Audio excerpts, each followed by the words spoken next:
Hey everyone, it's Daniel Elwood and Robert Johnson. We are the Last Nighters. You can find us on the Launchpad Media, where they are always launching new ideas in your direction at thelaunchpadmedia.com. You can also find this show notes and more for this episode 129 of the show, talking about Mrs. Doubtfire at lastnighters.com/129. I do want to mention that we have a Patreon, at least for now. We might not have it for much longer. But if you want to support what we do here and get some of the spicy pre-show content that we've had on this show and many others, prior episodes, go to lastnighters.com/Patreon. And for a couple of dollars coming our way, we will give you pre-show, post-show, even some live streaming access, as well as special offers that we've been encountering over time that save you time or money. And we get a little bit of kickback, if you will. You know, it seems like it should be underhanded and shady, but it's a affiliate commission relationship for things that we like and use already. And so we're only recommending them because we think they might help other people as well. So hit us up on Patreon, lastnighters.com/Patreon. Show notes and more for Mrs. Doubtfire at lastnighters.com/129. And we're going to be doing some light cooking with our guest tonight. It's the Culinary Libertarian to discuss the lengths a father goes to see his kids amidst a divorce in Mrs. Doubtfire on this Father's Day episode for our show here. Welcome to the show, Dan Reed. You were a previous guest for Ratatouille a couple of years ago. Yes. Actually, you were my co-host for that one because Robert was ill. I was your co-host for that one, and I remember I spoke much too quickly. Well, you know, you made up for me because I speak so slowly. It drives Robert crazy. And I'm sure most of our listeners. But if you wouldn't mind, Dan, remind people what it is you do. Who are you? What do you do? Where can they find what you do? And then we'll get into this movie. All right. Well, mostly what I do is blogging and podcasting for the Culinary Libertarian. Both things are of the same name, and they are at the culinarylibertarian.com. And up to 90 episodes of the podcast so far. And if you like baking and cooking, I've got recipes for you. All right. And just to clarify, is it the culinarylibertarian.com? No, okay. No article, just culinarylibertarian.com. All right. I don't want to confuse people because the launchpadmedia.com is the is very important in that one. Yep. All right. I don't know what will happen if you put the, probably nothing. You'll get a 404. You know what'll happen if you go to conquestofbread.com or theconquestofbread.com. You'll find some Murray Rothbard articles all about anarcho-communism and why it leads to death and starvation. Yeah, so somebody owes you some articles about that, and I know who he is, and he thinks about that frequently, so I'm told. So, well, you know, we get to it. But speaking of getting to it, let's get down to the Google description brought to you by the Urban Carry G3. It's a holster, concealed carry, just in case you need it. It's comfortable and doesn't print unless your pants are really, really tight. Then you might need to invest in bigger pants, as I discovered earlier today. But so check it out, lastnighters.com/G3. So here we go. Mrs. Doubtfire came out in 1993. It's a family comedy film starring the great Robin Williams. It's 2 hours and 5 minutes. It got 7 out of 10 on IMDb, 71% Rotten Tomatoes, 53% Metacritic. However, 93% of Google users liked it. The description reads, troubled that he has little access to his children, divorced Daniel Hillard, played by Robin Williams, hatches an elaborate plan. With help from his creative brother, Frank, he dresses as an older British woman and convinces his ex-wife, Miranda, to hire him as a nanny. Mrs. Doubtfire wins over the children and helps Daniel become a better parent. But when both Daniel and his nanny persona must meet different parties at the same restaurant, his secrets may be exposed. Came out the Thanksgiving weekend of 1993. The director is Chris Columbus. Box office of $441.3 million and won an Academy Award for the best makeup and or hairstyling. And it also stars Pierce Brosnan, old James Bond, and Sally Field.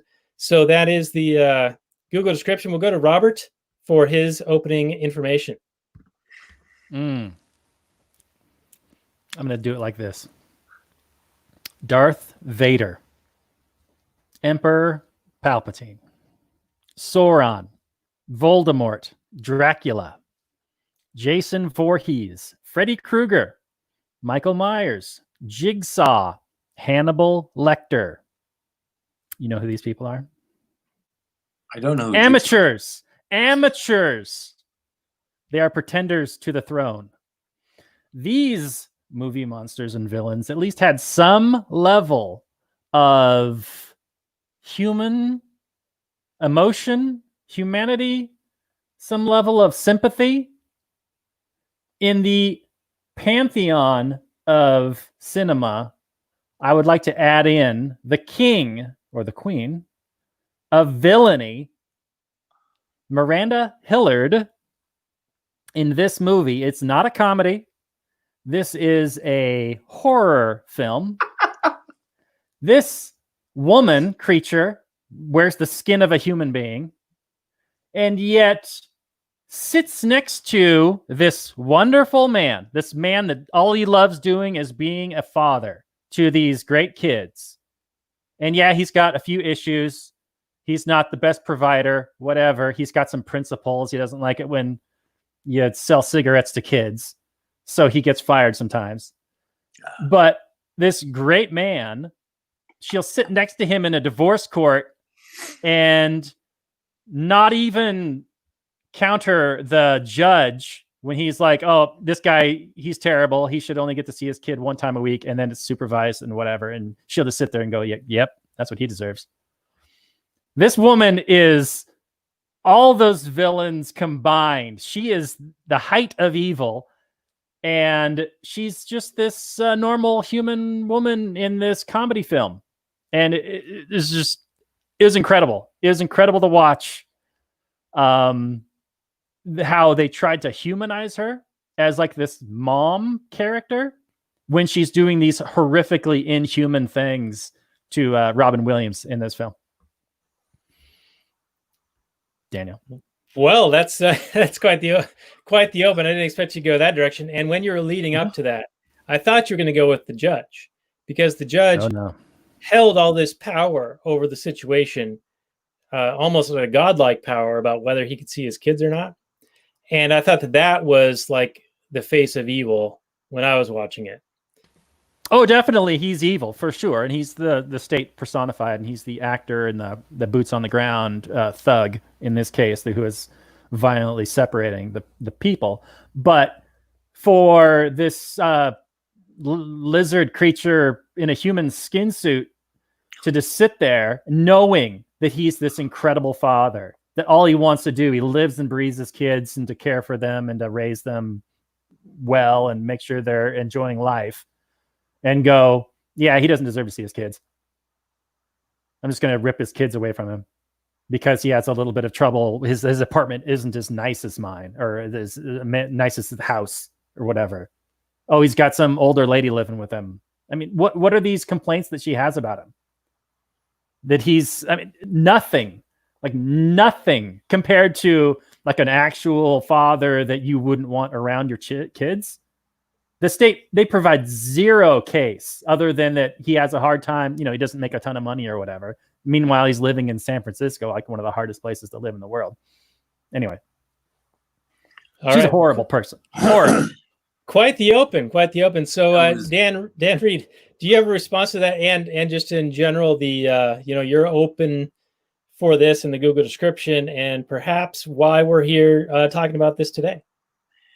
Well, we're talking about it because it's Father's Day, but I have to, and I usually expect Robert to have a different opinion than I do about the films. This was not what I expected. I understand.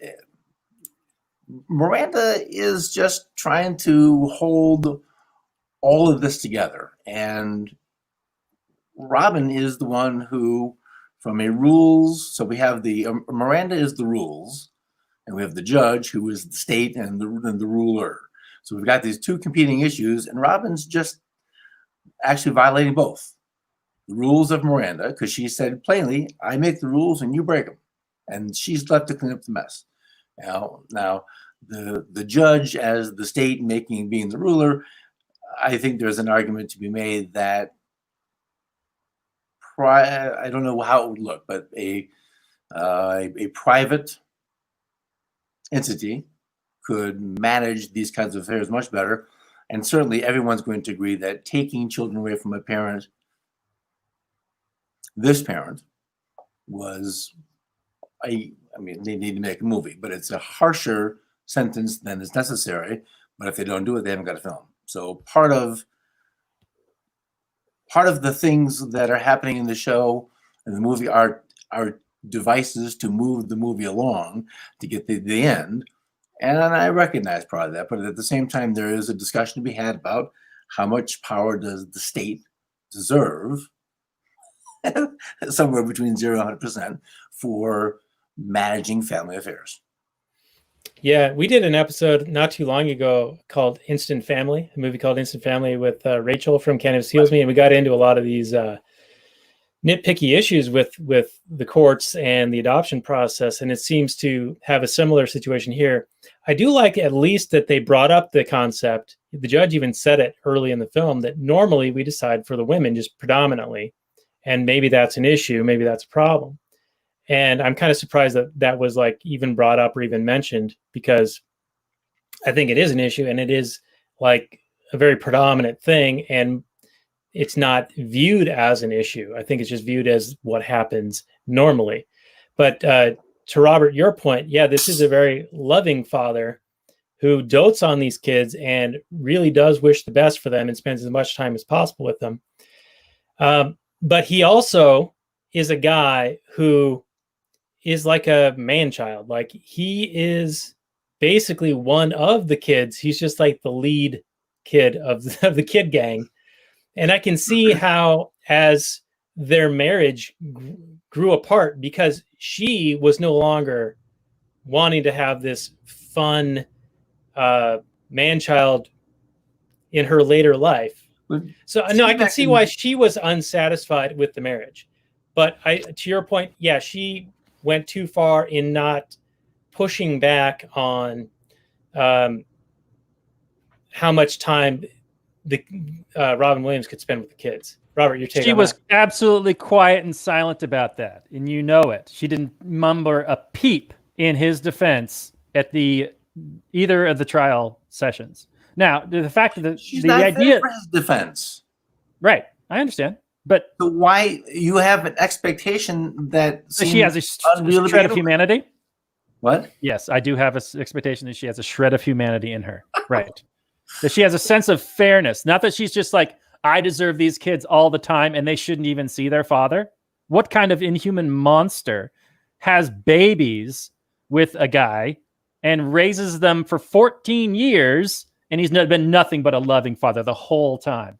Even if he's got his faults and maybe their relationship isn't perfect, but he's been nothing but a loving, doting father the whole time, and goes, this guy doesn't deserve to see his kids. Maybe one supervised vision was once a week. Her. She admitted when she was bearing her soul to Mrs. Doubtfire that in the beginning, the humor and the spontaneity was great, but as she grew in her career and in her adulthood and into parenthood, he didn't. And so he took on the other role. She was the absolute rule maker. Yes, I understand. I agree with that. But I don't see that as him being a man-child. That he took on a different tact with his parenting, for sure. He was the fun, he was the loving, the caregiver type person, and she was the more stern rule maker. That person. That he wasn't a good father. Her complaint was that he wasn't a good husband. Right. And after but how does a bad husband but a great father deserve to not see his kids? Well, deserve is a curious word choice. I can't answer that question. I don't know about deserve because that's not a decision that I can make for somebody else. But one of your questions was, how can this person after 14 years sit at that table in the courtroom and not say a word? And my answer is, this is a woman after 14 years of absolutely over it,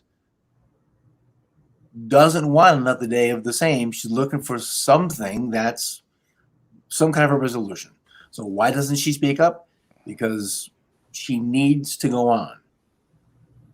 Interesting that Dan and Daniel would both choose to defend Adolf Hitler in this situation. Interesting. Okay. No, this is So good. what I'm hearing is, of the three of us, you're the one without a wife and kids.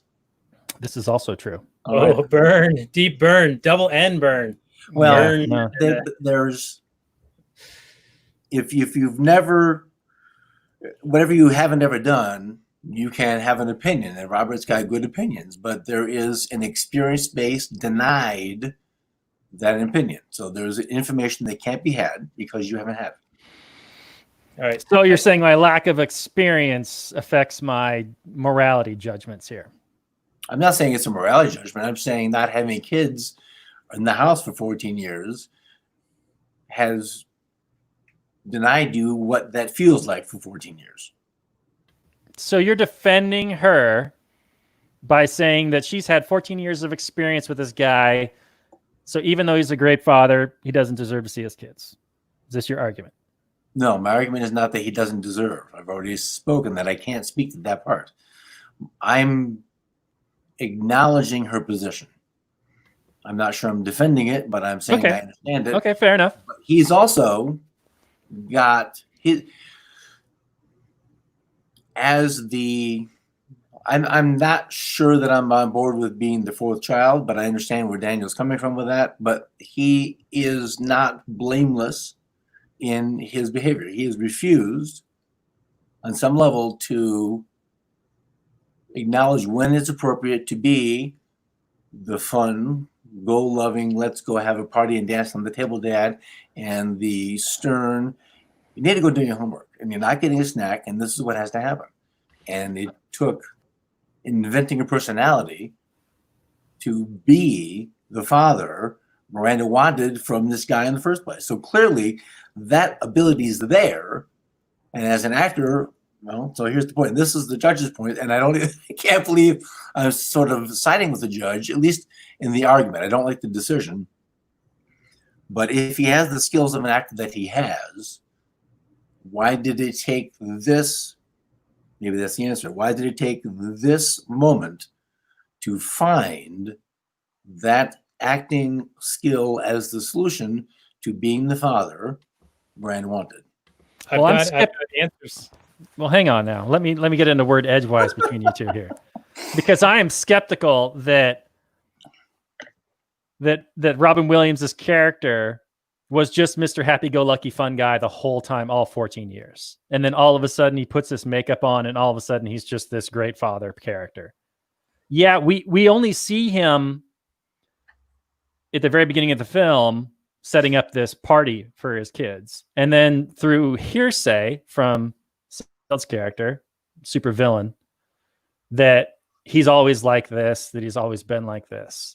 But that is seriously taking the word of Voldemort over that of Harry Potter. And I don't know who you trust in this situation. Clearly you're on the side of Voldemort, which is fair enough. You can take her side, but I would just tend to trust the hero character in this film, who is clearly established as a good character, over the one of the greatest villains of all time.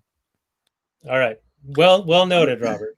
Now, if I may, I present two arguments to kind of bring this situation together. The first one is that due to the state monopoly of justice and the judge being the arbiter of this, and the adversarial process by which these situations are resolved, and the before-mentioned or aforementioned tendency for the woman to come out ahead, I think that the very nature of that process almost requires that she goes for the jugular.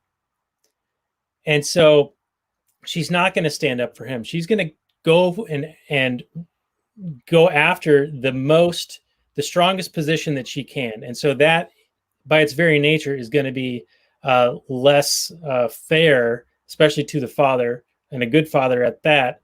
Now, the other side of it is that I think that the Robin Williams character, he is just a big kid, and he has been for a long time. He never really grew up per se. He just kind of got older and they grew apart. And so Miranda became less happy in the marriage without any real comment to his fathering abilities, but he also never really developed any of the home making skills, like the cooking, cleaning, sewing, and whatever. However, when he was faced with this crisis of losing access to his kids, he came up with this plan of dressing as this woman to get close to them. So that's kind of like this childish way of going about it. But in that process, he began to work on himself to acquire the skills and demonstrate his responsibility. He took initiative and he learned how to better interact with the kids, how to help develop them further, how to do those necessary things that maybe he perhaps should have picked up earlier. And though it was too late to save the marriage, he ended up being a better man by the end of this. And so I think that that's kind of the explanation for why she was not standing up for him, and also why he hadn't developed these skills previously, because he was just unaware that there was really a problem. And it was only once this crisis had built up to this boiling point to where Miranda was just done that he finally had to confront the situation and try to come up with a solution. And they made a goofy movie out of it. Though I got to add, and my wife thought the same thing, like when we were watching this the other night, we're like, this is not how I remember watching it like 20 years ago. This movie seems totally different, because it is a lot heavier than my recollection. My recollection is it's like this kind of like family movie, kind of comedic, happy-go-lucky, but I mean, there's some dark shit in this. Because it's Robin Williams, and he's a funny guy. So your suggestion is that incentives matter. Prior to the courtroom, he was not incentivized to do any of the things that plainly Miranda wanted. Perhaps they were not perhaps they were not articulated well. We don't know that. Now, because this is a movie, because it is a forced viewpoint, the things that we don't know are what are the bad parts of Daniel's character, and what are the good parts. Yes, Robert, she has good parts. What are the good parts of Miranda's character? She's keeping rent in the house, or paying on the house. She's providing a place for the kids to live, and she's providing food for the kids to eat. Do you Hitler liked animals. He was vegetarian too, so he was a good guy. Sorry, what was that? Hitler was a vegetarian and he liked animals, so I'm sure he was a good drank guy. Water too. Mm-hmm. Yeah. Literally. No, but I think you find no redeeming traits of Miranda, even in doing the basics. There's no excuse. Tending to the children. You think she was doing what was best for the children when she said that she? I said basics. Even I'm finding the lowest possible place that you can say she was doing something good by keeping the kids off the streets and keeping them fed. She was a provider up to that point. But I think Robert's point is like once she decided to dissolve the marriage, then she went for the jugular and went and just trashed Robin Williams. Okay, well, if Robert, is that your point? I think that once she decided to end the marriage, she went full scorched earth and decided that he had no place in their lives. And that is absolutely unconscionable. The fact that this great man, who obviously loves his kids so much, lives and breathes these kids, would be expelled from their lives forcefully when she has all the power in the world to change that at any time. Knowing their relationship, knowing that the kids love him, knowing that he's an important part in their lives and their development, and to remove him from that equation, that is an unconscionable act. If that's your position, then that's a position I can say I agree with you. I concur with that position. Okay. I mean, she wasn't murdering everybody in the movie. That's a good thing. She wasn't outside at like a park. She wasn't outside at a park during a pandemic. It's true. Taking down statues. Mm-hmm. So she's, technically human, but no, I think she's an absolute horror villain in this movie. Do you think in the progression of the movie, so Daniel, Robin Williams' character, finds skills and abilities he's lacking through this persona of Mrs. Doubtfire? Do you think also that Miranda finds some humanity in herself by the end of the movie? There is a confrontation at the end after she sees him on television and sees that, they watch the show every day and they love him and they think he's hilarious and whatever. She finally ponies up the courage to, confront him and say that she's made a mistake. And Robin Williams has this incredible, absolutely on point line where he's talking about how could she didn't say anything when the judge handed down that terrible sentence. Right. When she absolutely knew the facts to be otherwise, that he absolutely deserves to see his kids all the time. Now you're talking about, Robert, the second courtroom scene where he gives this very heartfelt speech, Robin Williams does, about how he lives and breathes his kids. He's addicted to his kids. And I'm talking about the confrontation at the end when she sees them at the movie after. Right, but this is after that second court scene. Correct. Yes. Where the judge is like, I've seen some great actors. And that was right. That was and a great speech. She doesn't counteract that. She doesn't she doesn't go, no, that's not an act. He loves his kids. Right. He's absolutely that person. And the judge is like, no, I think he's just a really good actor. She didn't say shit. Right. And fuck her. What I mean in the first courtroom scene where he got just the limited visitation, the once a week, or was it twice a week? Whatever it was very limited. It wasn't supervised. But I think she just went with that one because that's what the judge threw out there, because he didn't have an established residence and the job or whatever. And then they were going to revisit it in 90 days. And upon the revisit, then I totally agree with you. She knew materially that what he said was true, and the judge didn't believe it, thought he was just being an actor. And that was her huge faux pas. Now, are you making the Seinfeldian argument that she had a duty to correct that? Because it's not like a Good Samaritan situation where it's some stranger who needs help. This is actually like someone you're in an adversarial relationship. She had a human obligation. Yeah. For the best, to be a human being. To be a basic human being. Right. And for the best for the kids, right? Absolutely. To be a mother. The second courtroom scene was supposed to be 90 days, and it came on 60 days. And I didn't get a satisfactory explanation of why they didn't go the full 90 days. Because of the restaurant reveal that the father, that Daniel, had been pretending to be someone else to be close to the kids. But that's the restaurant doesn't have an issue in that. So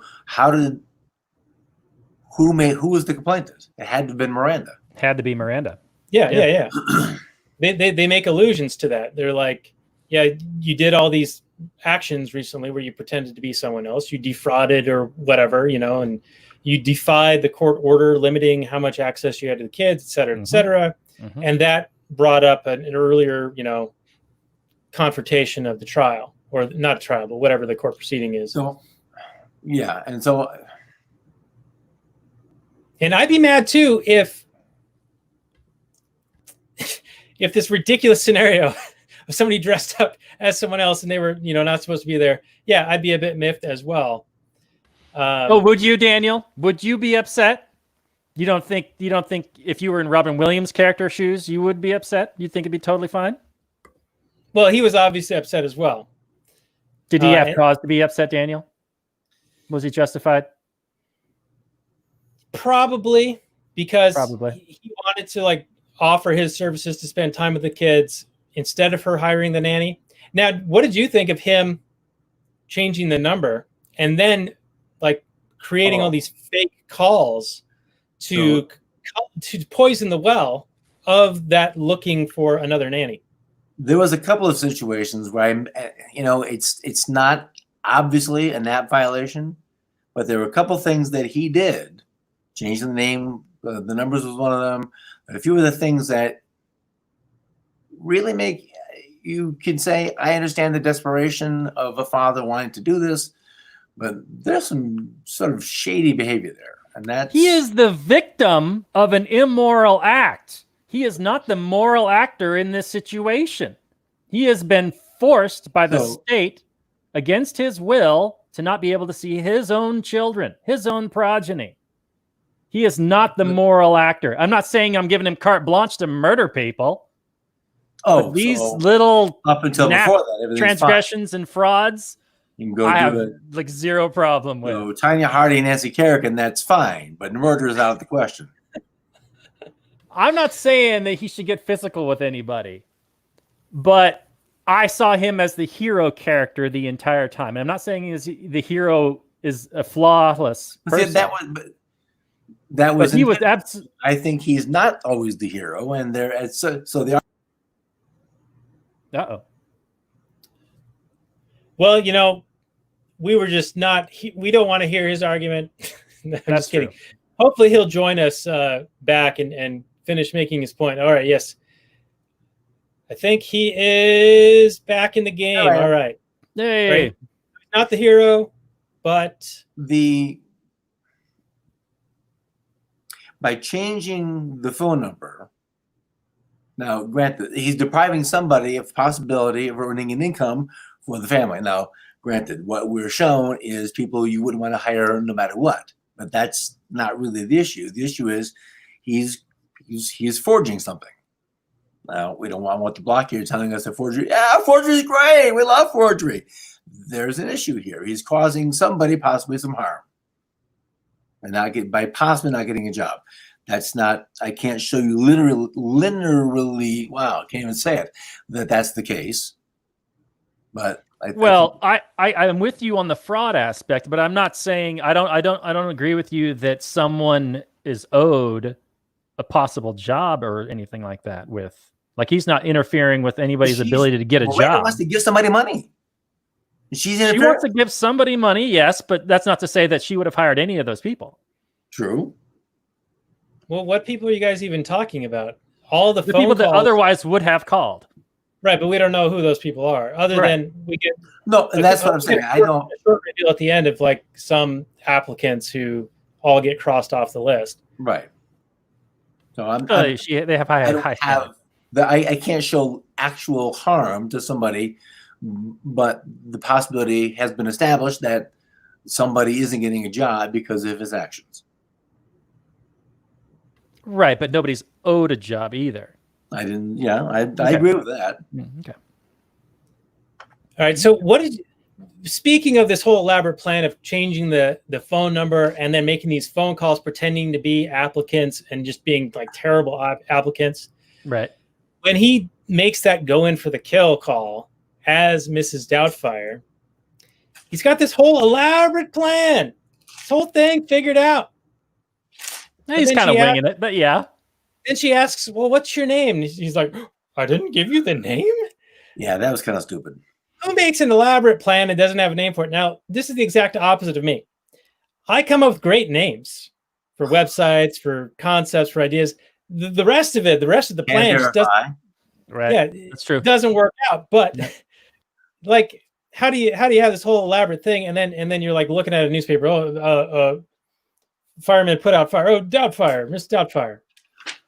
Dude, he's flying by the seat of his pants, man. He doesn't even get the costume or the face thing until after he gets the job, or goes after he gets after the phone call. Right. He goes to the interview. And just conveniently, his brother-in-law or brother, it's his actual brother, right? It happened to be a Hollywood makeup artist. In San Francisco, for some reason. It's convenient. It's got to work for the plot.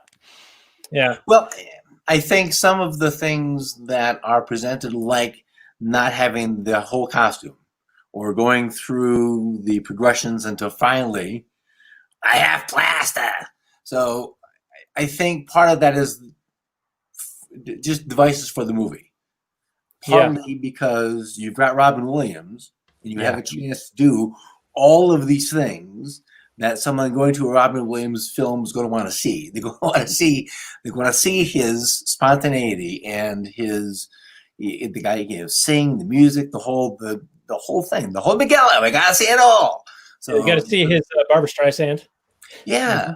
So I'm just because I was curious about it when Columbus was filming, instead of having one camera, they had like 2 lines set for the scenes, but they had 3 or 4 cameras rolling all the time, and then Robin would do these are the 2 written scenes, and then just shoom, go, and kind of like in the Billy Crystal scene in Princess Bride, where they just let Billy Crystal go, and Rob Reiner was holding his gut so hard he broke a rib, trying not to make noise laughing because Billy Crystal was just bam, bam, bam.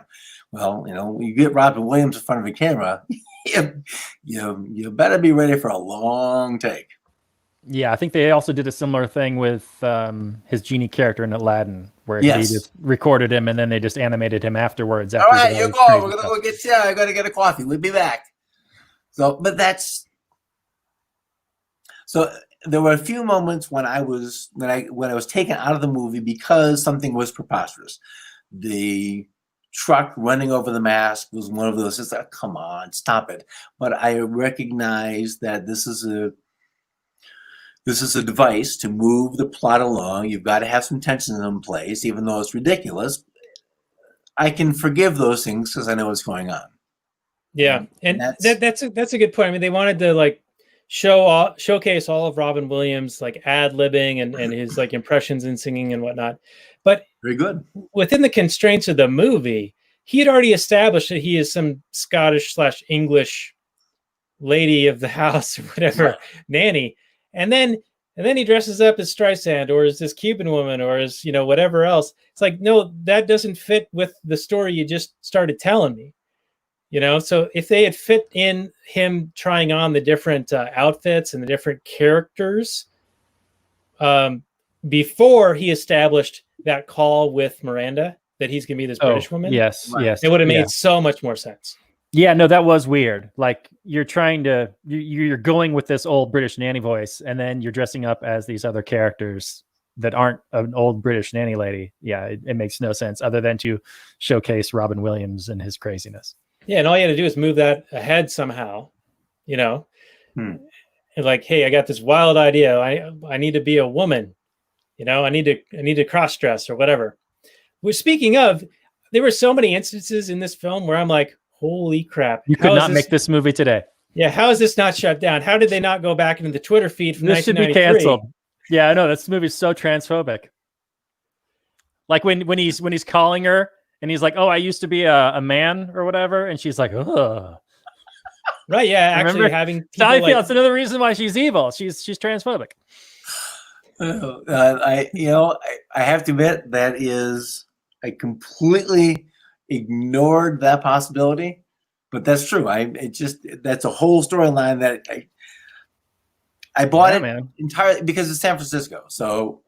Yeah, you should be totally used to it. And then his son is completely freaked out by his nanny having a penis. I mean, come on. That's a fairly reasonable response from 12, 13, 14-year-old, or maybe even older. I mean, you see that's. Now, do you think that this movie just hasn't hit that point because it's not like a movie that people go back to?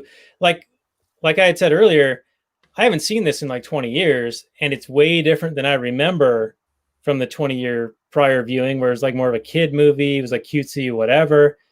But because people don't really have a reason to go back and watch this, maybe that's why we haven't seen any recent outrage, because this generation of people has no reason to go back and watch this movie. Well, I mean, they're making Gone with the Wind even longer for some reason now. I thought they made it Gone. It's already 5 hours long or something, and you almost already want to shoot yourself in the face when you're watching that thing. And now they're adding on a what is it? A disclaimer at the beginning of it? Yeah, something. I don't know what it is. I thought that it was gone from HBO Max. No, they're just adding a disclaimer to it. This is depicting it's ex-slaves being okay with their ex-slavery or something. Yeah. The So Robin did also was the Le Cage aux Folles, something like that, with Nathan Lane. The Birdcage, yeah. The Birdcage, and so at least he has more than one. So it's hard to get mad at him for that. But the other thing is, he killed himself. So there's an actor that probably was universally loved in Hollywood, who I mean, emotions are what they are, but I was kind of mad at him for a long time for doing that, with knowing nothing about what caused that. Just depriving me of himself made me mad. Yeah, I remember when that happened, and Steph Molyneux came out with a video talking about how he had a bunch of previous marriages and children, and that because of that and the divorces that resulted, it's almost like he actually lived this movie in a way. But he was paying so much every month, and he had to keep working to try to come up with the money that was the judgment against him, and his work was waning. Like his bankability as a star was going down, but all of the amounts he was required to pay was based on back when he was a bankable star. Oh man! And so that was all this added pressure on him. And then wasn't there also the drug issue? Like he used to take a lot of cocaine and whatever to get up for his crazy movies and whatever, and be up for it all the time. And that was just a real roller coaster for him to deal with. Yeah, he had a big alcohol thing too. There's a documentary, I think it's on HBO. I think it's called "Come Inside My Mind," which documents, his rise to stardom, hanging out on the Sunset Strip with John Belushi and that crowd, and he was actually with Belushi the night that he died. And then the different issues of alcohol and cocaine that he went through as he became a rising star, and all these things. It's really quite fascinating.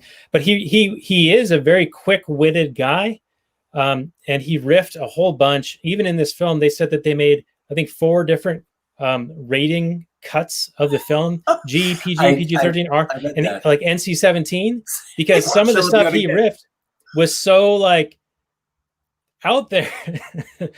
and they and they had I want to see those cuts, man. I know, right? I want to see the special edition, the NC-17, where Robin Williams just saying the nastiest shit. Hell yeah.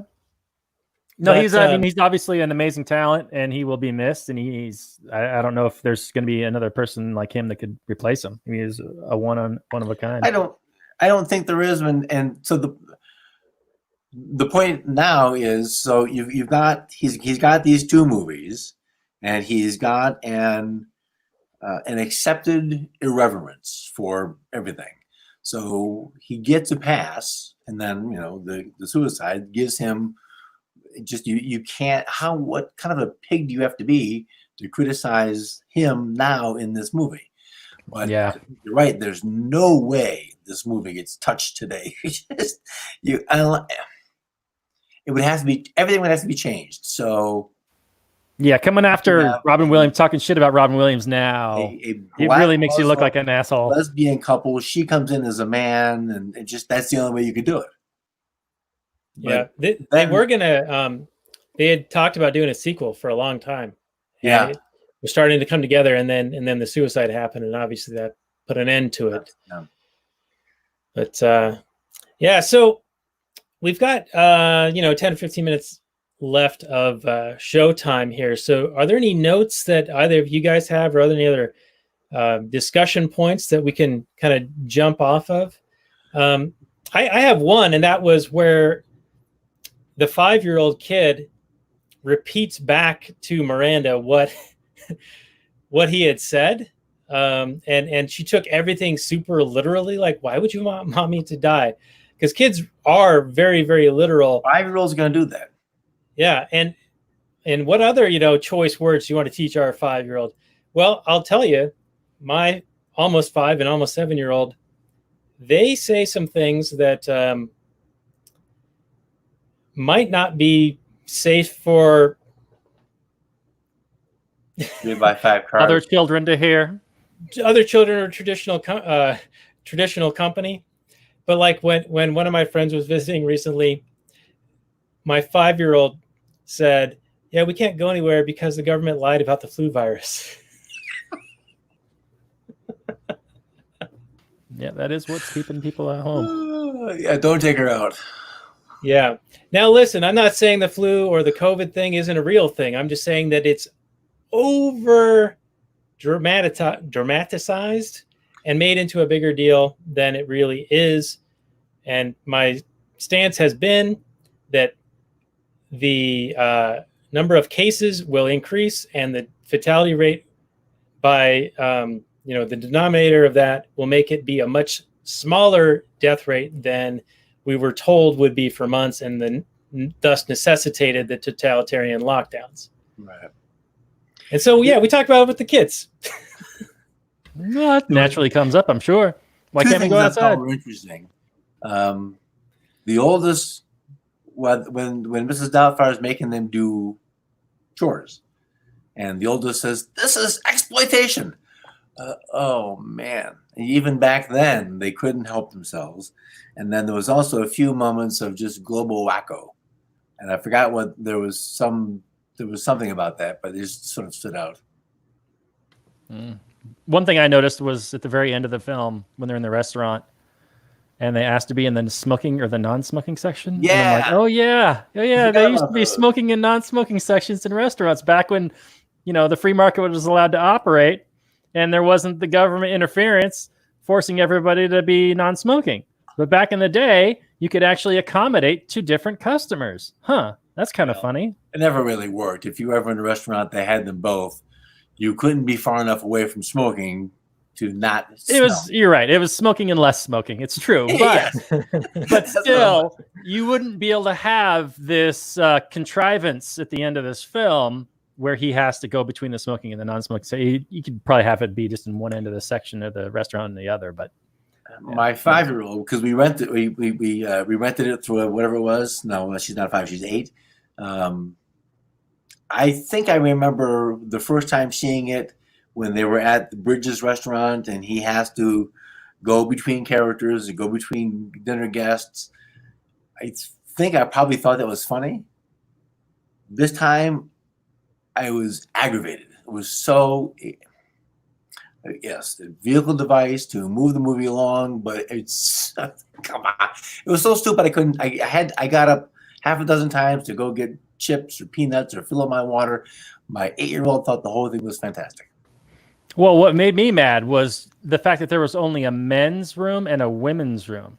How bigoted was this restaurant owner to not have a trans pretending to be a woman restroom? I mean, this is ridiculous. And San Francisco even. Yeah. Unbelievable. And you know So what? behind the bigotry. They had restrooms at all. Just go out in the street. Come on. Or unisex. Come on. What's going on here? Unbelievable. I did like his one line where he said, and this is probably ad-libbed, he said, honesty is a quality soon lost, especially upon entering politics. Yeah, it was funny. Indeed. Mm-hmm. It probably was. And it's hard to know what the script really was because he's just, we talked about letting him go. And in the last week of the Johnny Carson show, Robin and Jonathan Winters, it's just, we're on together, and Johnny was just like, whatever. And those two just riffed back and forth, and it's amazing to watch those two work, because Jonathan Winters also had that same very, very quick mind, and to go from voice to voice to voice and character to character, and the two of them together, my God, go find it. It's on YouTube. It's fantastic. Okay, yeah. Assuming it hasn't been deplatformed, I will find that and put it on the show notes page, which will be lastnighters.com/129.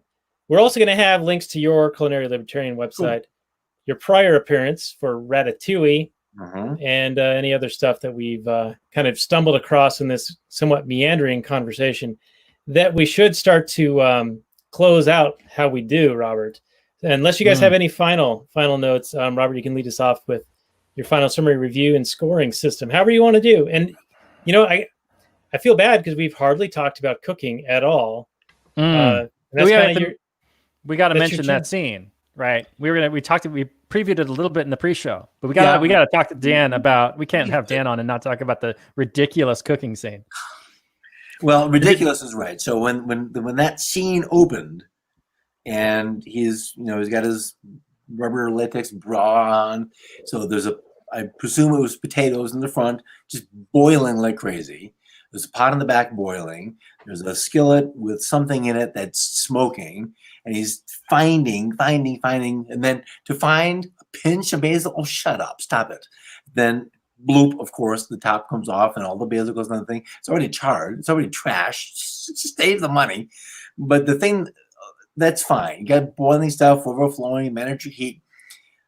Boiling hollandaise, that's not a thing. Hollandaise isn't a boiled sauce. And that was like, oh, stop it. This is just too stupid. And then, of course, clothing catches on fire and all those distractions. And then, how does Miranda not smell the smoke? How does the smoke go away? I've burnt stuff before. It doesn't just poof, go away. The cooking scene irritated me tremendously. Yeah. Like I said in the pre-show, it was like those terrible infomercials where people are struggling to do basic tasks. Like even if you're bad at cooking, you don't just have a million things boiling out of control in front of you with everything turned on blast. It's super easy to just dial it down a little bit. I don't know. Yeah, I mean, but I have stuff boil over still. I mean, you got to like remove. Not it when you're from sitting the there heat. watching it. I mean, when I've left the room, oh yeah, it's boiling now. Okay, but Yeah, and I do love those infomercials where they're like trying to hammer like. Products. You can watch them, and that there's enzymes in dairy that you'll sit there and blah blah blah blah, and then in no kidding, in seconds it goes from low to over the edge. You got to be there. But that stuff is just like, yeah, I just made dinner like 4 different dishes, and none of that happened. But you didn't catch your bosom on fire. You didn't catch the hot flashes. Your first day as a woman here. Why do you think I'm bald? No, I did not. And what's up with the barnyard animals not being allowed in a residential area that's illegal or something? In that was the noise ordinance. The cops noise ordinance, and there was something else. Yeah, is the illegal barnyard animals or something? Some kind of and that was that seemed to be a fairly useless scene. She can be mad enough because the goat ate the begonias, and there's probably animal poop all over the place. We don't need a cop there saying it's this noise ordinance. Yeah. I think it adds to the gravity of the situation. Now you got the cops coming to my house, Robin Williams. Yeah, okay. I accept that. I guess. Yeah, but wouldn't you think the onus would be on the provider of the zoo animals or farm animals to be aware of like I'm where it's them to a permitted and where it's residential not? area? Yeah, as a customer, you don't know all the ins and outs of the law. But he's doing business in San Francisco. He should know that. Yeah, that's kind of stupid. Yeah. I'm sorry, sir. I can only deliver them to a farm area or whatever. Yes. Well, yeah, I think it would be Columbus cool. was still a young director then, so maybe that was the problem. Yeah, we've got some birthdays coming up over on our side here, and seeing that like farm animal thing, we're like, oh, that's a great idea. We should do something like that. How many dogs do you have now? You've got dogs and chickens, and what else you got? Snakes, cats, owls, wombats. We got it all, man. We got the 1 dog, 2 cats, 9 chickens, and then there's bunnies that live under my office that we haven't seen them in a while. Maybe there's a reason for that. Could be. Where's my horse and pfeffer? You know, whenever we cook chicken now, my kids go, "Which one was it?" Nice, awesome. Did you like, no, they all have names. Well, see, that's a problem. But you know, we're very careful to be like, no, it's not any of our living chickens. We have those for eggs. This is some chicken we got from the store. And they're like, well, this one did not have a name. It didn't have a name. They asked that, like, did it have a name? Oh. No, it was just chicken number 4712. It's okay. And this is Purdue. Yeah. So now the kids know where food comes from. So anyway, Robert, if you'd like to kick us off with the old, summary review. Yeah, no, I can do my final summary and review. I appreciate the pushback that I got from this episode. Let me know. I let you guys know that I was not swayed in one at all by your arguments. I do appreciate that she's still a human being, but I think her activities in this comedy film are unconscionable. Wait, you mean Shops with a Raised Fist? Shops with a what? Oh, Shops with a Fist. Yeah, that's right. Yes, Shops with a Fist. Pocahontas herself is a monster. Is one of the classic movie monster villains. Doesn't get enough props in the villain circles. I'm sure she went to 8 years of evil medical school. She's just a monster. The film itself, I mean, you can't really go too far wrong. And Chris Columbus, he made those kind of standard stock Hollywood big movies back in the late 80s, 90s. You know, they're not like amazing directorial things, but he knew what he was doing and he could churn these things out.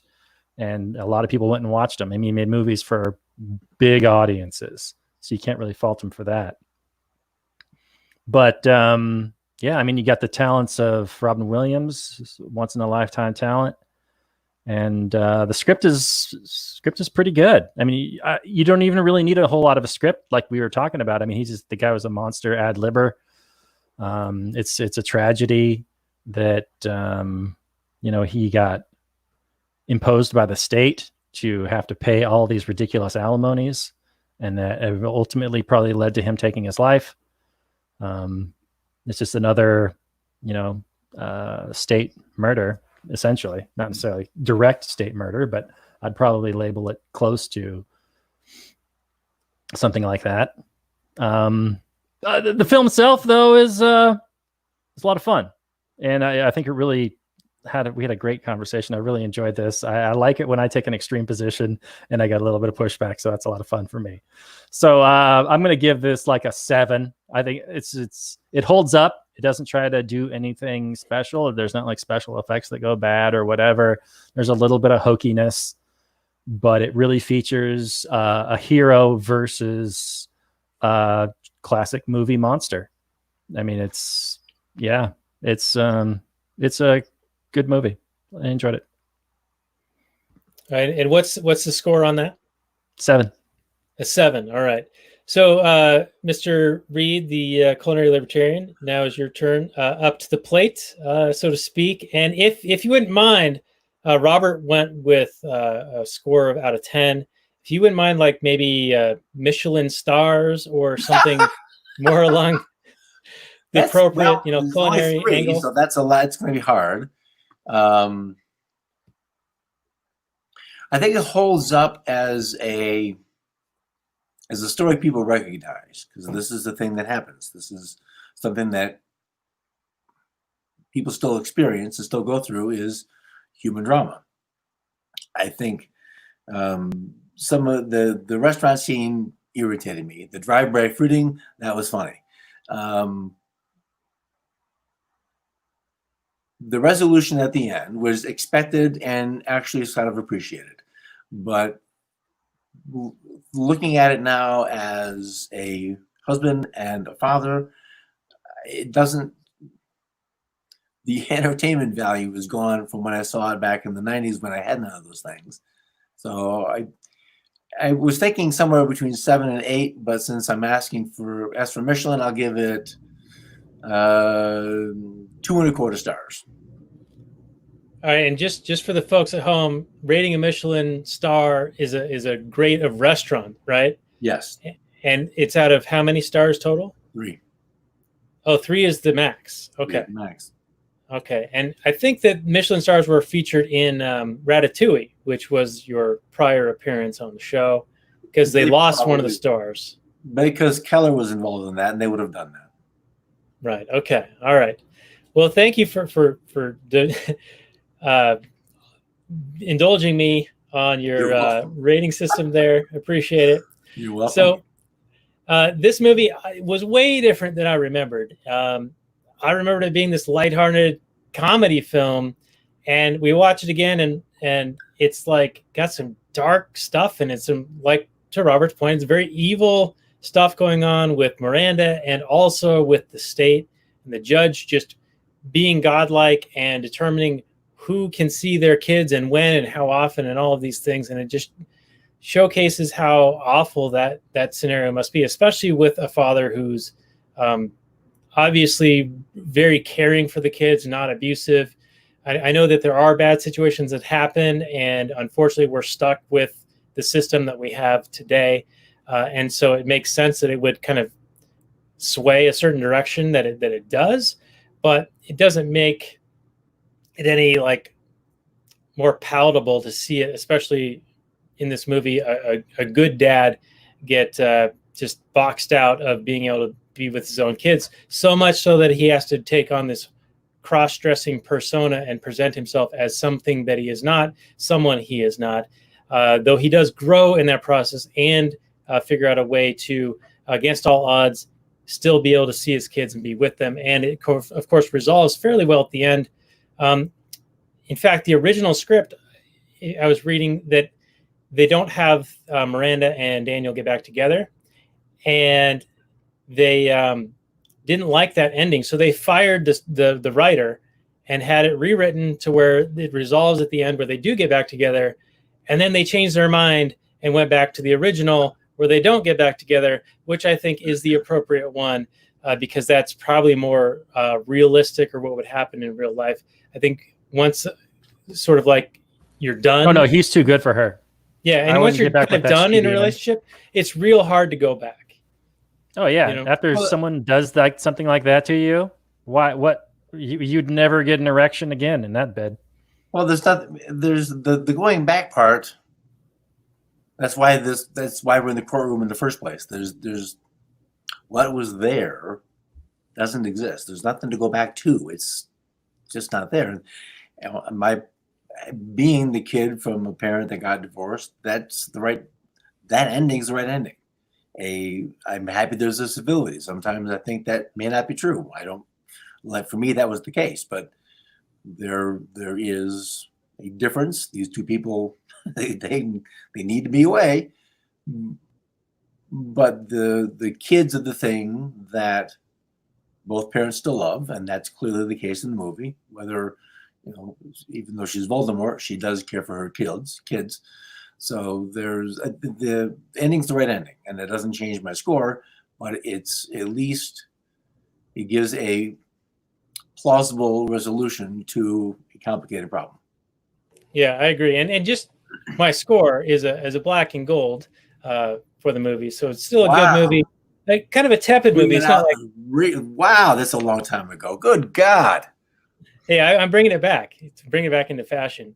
Now, Robert, does she redeem herself at all at the end, where she changes her mind and has the judge change the order to where Daniel can now spend time with the kids, even though the marriage is dissolved? Well, she finds a little bit of her humanity that she had lost. Yes. Does that redeem her character? I'll leave that for you to decide. I would not want to be associated with this person. I mean, I'm not saying that she's irredeemable, but in this film, she's absolutely the villain. If I was him, I would never want to be in any kind of intimate situation with her ever again. I mean, she would just total boner killer. I don't know what to say. She's just a but she's the flying nun. She's a monster. You don't want to have sex with a T-Rex? Well, I'm not saying that they get back together. I'm saying like the resolution at the end where he can be with the kids for, X amount of time per day, but they're still divorced and they're not going to have to spend some time together. I think that was an appropriate resolution. And it was her changing the judge's order by going back and saying, he is actually redeemed or redeemable, or he's a good dad, but whatever. That change in her seeing him on television and seeing the kids enjoy him on television. She saw him and the kids enjoy each other all the time for 14 years. This wasn't new information for her. What caused this change in her character? Yeah, that's a good point. Yeah. And to your other point though, he realizes it's done, and he does want to keep that arm's length with her. At the very end, she invites him in to wait for them or whatever, and he's like, "No, I'll wait outside." No, thank you. Yeah, She I thought that was a strong move.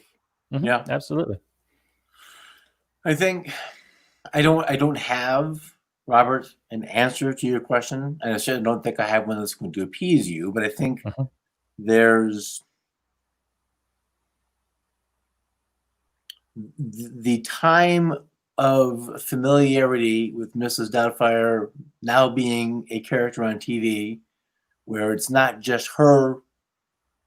It's something for everybody. It's not just her thing anymore, and that there is an appeal to this character as a consistent character, and the kids still like it. I think the time span, whatever that is, we're not told, is softens her enough to go to the judge and say, we don't see that part either. We assume that that's what happened, but it had to have been that she gets the judge to say, all right, fine, have it your way, and we'll do this. Right. I assume that's also what happened, but I don't necessarily buy. I don't think the movie gave us enough to have her do her turn. Okay, I just didn't see it because Yeah, she saw that it wasn't like all of a sudden he changed and she saw him in a new light. That was not the case in this film. That wasn't the purpose of the movie. The purpose of the movie was to give Robin Williams a chance to shine and to have this resolution at the end. And yes, she still is the bit of the monster, but she didn't get the opportunity to have the arc that Daniel did. Right. It wasn't her movie. It's true. She is the alien queen, and he is Ripley with the power loader. Yeah, I mean it's a movie to get Robin Williams on screen for an hour and a half out of 2 hours, or maybe even more. I mean he's in every scene. He's in a lot. Yeah, but overall a good movie and also a very good discussion. I do like it when Robert has a strong position and gets a little pushback. I think he likes that too. I do. And speaking of hot flashes, we're going to be doing we're going to turn up the heat a little bit on this next week with Heat. With Mike C. He loves to do the Michael Mann movies. So we'll be doing that next week. And good movie. Dan Reed, remind everyone where they can find your work. And hopefully you can stick around for a little bit longer. We do Kathleen Turner Overdrive available for Patreon supporters, pre-show bonus content and all that, and post-show content called Kathleen Turner Overdrive. But where can people find culinarylibertarian.com? That's the right place? That's the right place. And on the banner, you can find all of the podcasts. On the podcast page, there's a series of spice articles with some, most of them have recipes, but good information about a variety of spices. Recipes, loads of recipes. So a pitch for myself. Anybody can make a list of ingredients. That's easy to do. The hard thing to do, where success is found or not found, is just like in that character, the procedure.